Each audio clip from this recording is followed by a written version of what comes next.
to agriculture policy in subsidies, we believe that the subsidies from Brussels should go at least 5 years to this climate service to start a business. And maybe later they will go to the market.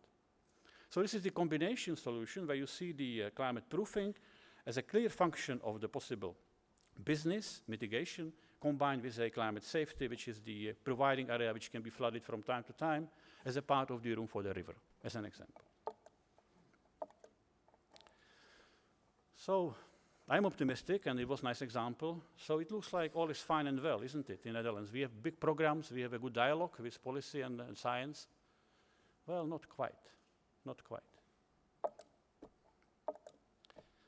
You know, if you would go to the shop here this afternoon and you want to buy a book, and you see there a book which is so badly printed, probably wouldn't buy it. I wouldn't buy it, unless I would be interested about what's the book about.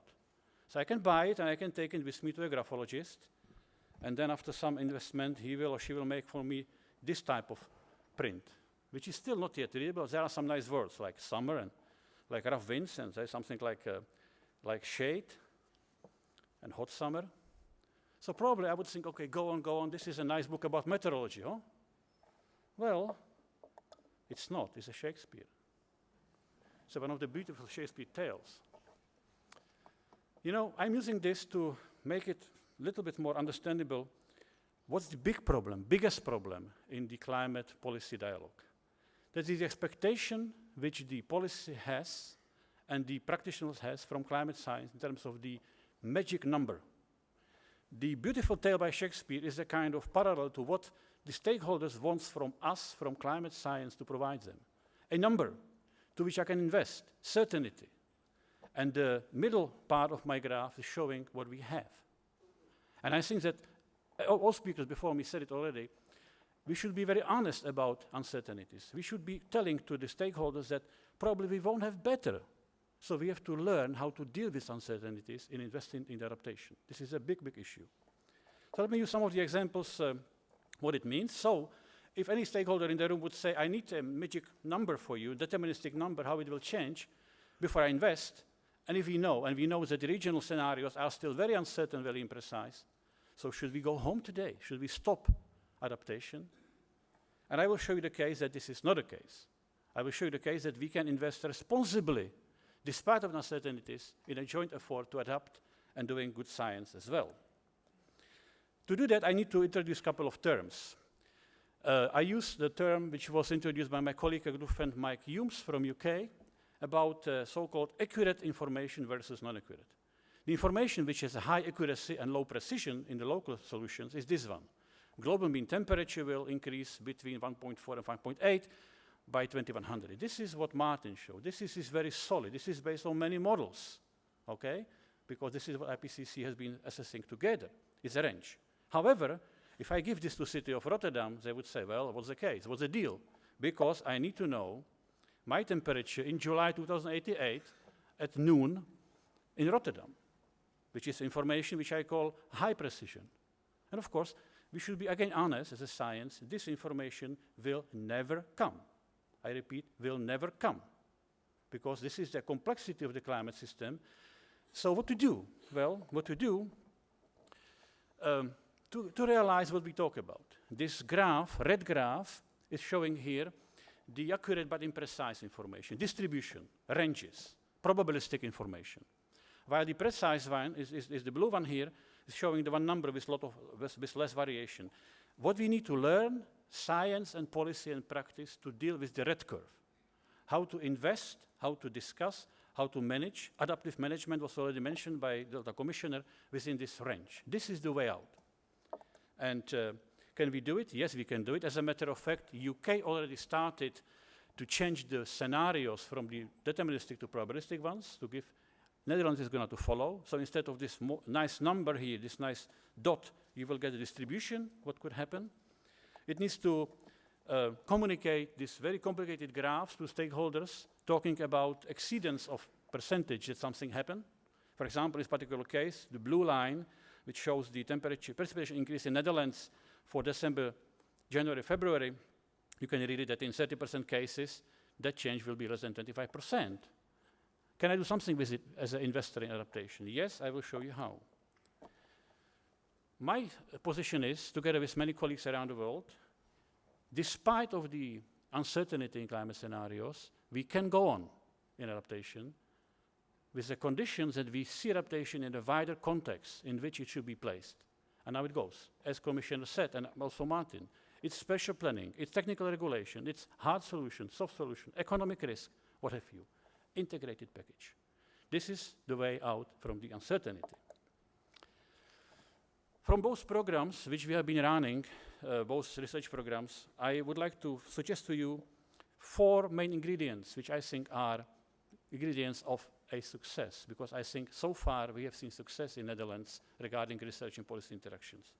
Number 1, talk about climate scenarios which are user-specific. We call it tailoring. Very big step in both programs. Number 2, talk openly and incorporate uncertainties into the strategies. Number 3, take climate from the threat to the opportunity as a chance. Innovate solutions which can bring a business about. And number 4, I call it co-creation principle. Don't sit back as a scientist in your room with your PhD students.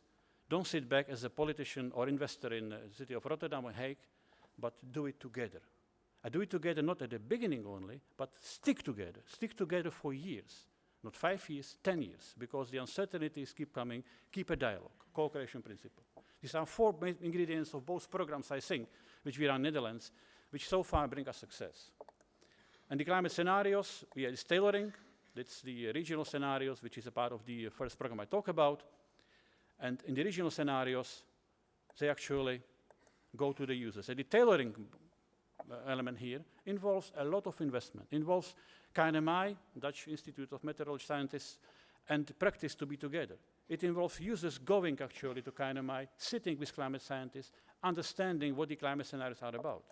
So as an example, over the last couple of years, which tailored scenarios were produced in dialogue with users. This is a KNMI product together with the climate change program. For example, one for the gas production, where the question was probability of the extreme low effective temperatures.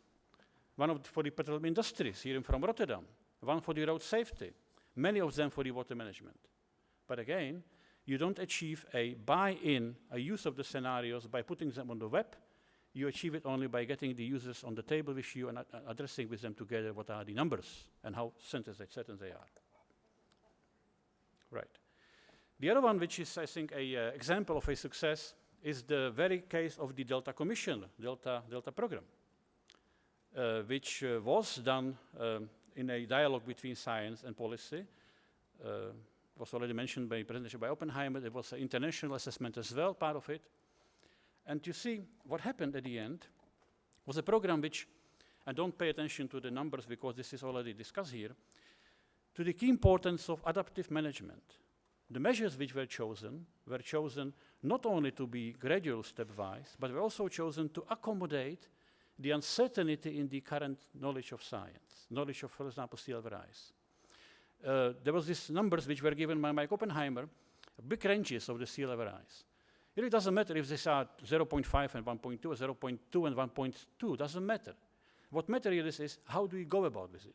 And what you do, and just read with me this full mouth statement here, the key importance is hand-in-hand choice of the adaptation solution with the uncertainty range of your science. So adaptive management, flexible, no regret, hand-in-hand with monitoring, which means new insights, and incorporate latest insights.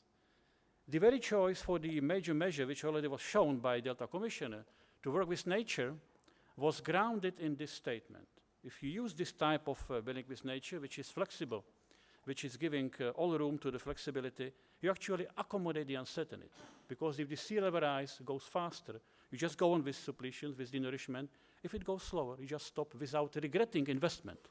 If you would have decided to invest in a big concrete dam again, or barrier, probably the money will be gone in case the sea level rise will be going slower. This is the dialogue, this is the uncertainty entering the decisions way to way into the investment. I will go a little bit faster to show yet another innovation which we believe is in the cross-sectoral approach. This is a call again to our colleagues and friends from the ministries' departments. Please stick to